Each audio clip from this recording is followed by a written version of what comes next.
Assalamualaikum warahmatullahi wabarakatuh. Salam sejahtera bagi kita semua.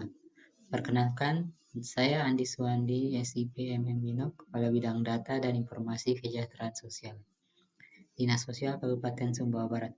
Pada kesempatan ini, saya akan memaparkan tugas agenda 2 kepemimpinan kinerja dengan mengangkat studi kasus pengembangan wisata Danau Lebu Taliwang. Bapak Ibu yang saya hormati, industri pariwisata telah lama menjadi salah satu program unggulan strategis di Provinsi Nusa Tenggara Barat, khususnya dalam mendukung pertumbuhan ekonomi dan penanggulangan kemiskinan. Salah satu destinasi yang memiliki potensi besar adalah Danau Lebu Taliwang, yang terkenal dengan hamparan bunga teratai yang indah, warna bebek air, serta suasana yang sejuk, aman, dan mudah diakses karena berada dekat dengan pusat kota Taliwang. Mengapa wisata Danau Lebu penting? Karena pengembangan berpotensi langsung memberikan manfaat ekonomi bagi masyarakat.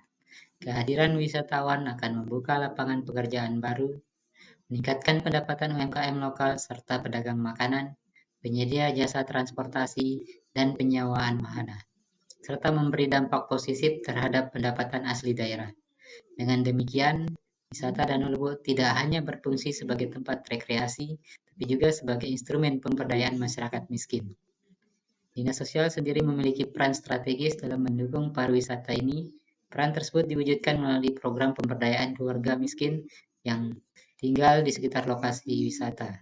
Misalnya dengan memberikan pelatihan usaha kuliner, pengelolaan homestay, atau kerajinan berbasis kearifan lokal yang bisa dijual kepada wisatawan. Dengan cara ini, pariwisata dan penanggulangan kemiskinan berjalan beriringan.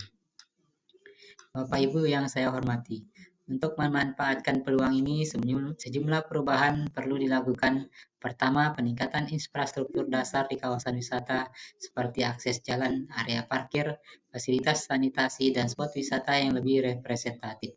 Kedua, pelibatan masyarakat miskin dan rentan melalui pembentukan kelompok sadar wisata atau Pokdarwis, sehingga masyarakat menjadi pelaku utama dalam pengelolaan wisata, bukan sekedar penonton.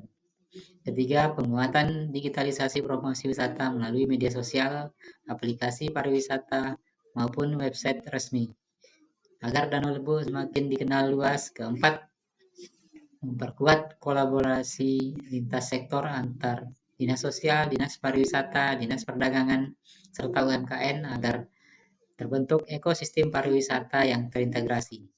Dan kelima, menjaga keamanan dan kenyamanan wisatawan melalui dukungan aparat desa, Satpol PP, serta komunikasi pemuda. Selanjutnya, mari kita lihat bagaimana perubahan ini bisa diterapkan dari berbagai perspektif manajemen sektor publik.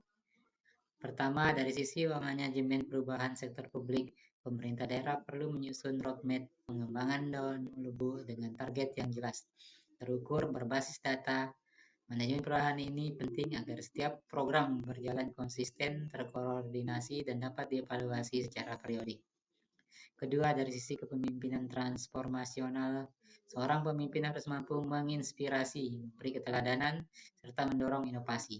Dalam konteks Danau Lebu, kepemimpinan transformasional dibutuhkan untuk menumbuhkan semangat kebersamaan, mendorong kreativitas masyarakat sekitar, dan memastikan bahwa pengembangan wisata membawa manfaat langsung bagi kelompok rentan.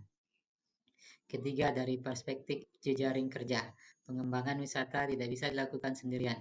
Dibutuhkan sinergi antara pemerintah daerah, pelaku usaha, komunitas masyarakat akademis, hingga investor swasta dengan jejaring kerja yang solid. Maka pembiayaan, promosi, maupun pengelolaan wisata dapat dilakukan secara berkelanjutan. Keempat, dari sisi komunikasi organisasi sektor publik, informasi tentang potensi Danau Lebu harus disampaikan secara efektif baik kepada masyarakat sekitar, stakeholder pemerintah, maupun wisatawan. Sosialisasi, publikasi di media, serta kampanye digital menjadi kunci agar Danau Lebu semakin dikenal, baik di tingkat lokal maupun nasional. Selain itu, komunikasi lintas organisasi perangkat daerah harus ditingkatkan agar setiap program saling mendukung dan tidak berjalan parsial. Bapak Ibu yang saya hormati, jika strategi ini dijalankan dengan baik, maka Danau Lebu Taliwang akan tumbuh menjadi destinasi wisata unggulan yang tidak hanya menawarkan keindahan alam, tapi juga memberi manfaat sosial ekonomi nyata bagi masyarakat. Wisata ini akan memperkuat daya tarik Kabupaten Sumbawa Barat, sekaligus mendukung visi pemerintah Nusa Tenggara Barat dalam menjadikan pariwisata sebagai motor pembangunan dan penanggulangan kemiskinan. Demikian paparan, semoga dapat memberikan gambaran bahwa dengan manajemen perubahan yang tepat, kepemimpinan transformasional, jejaring kerja yang kuat, serta komunikasi publik yang efektif, wisata Danau Lebu Taliwang dapat berkembang optimal dan benar-benar memberi manfaat bagi kesejahteraan masyarakat. Wassalamualaikum warahmatullahi wabarakatuh.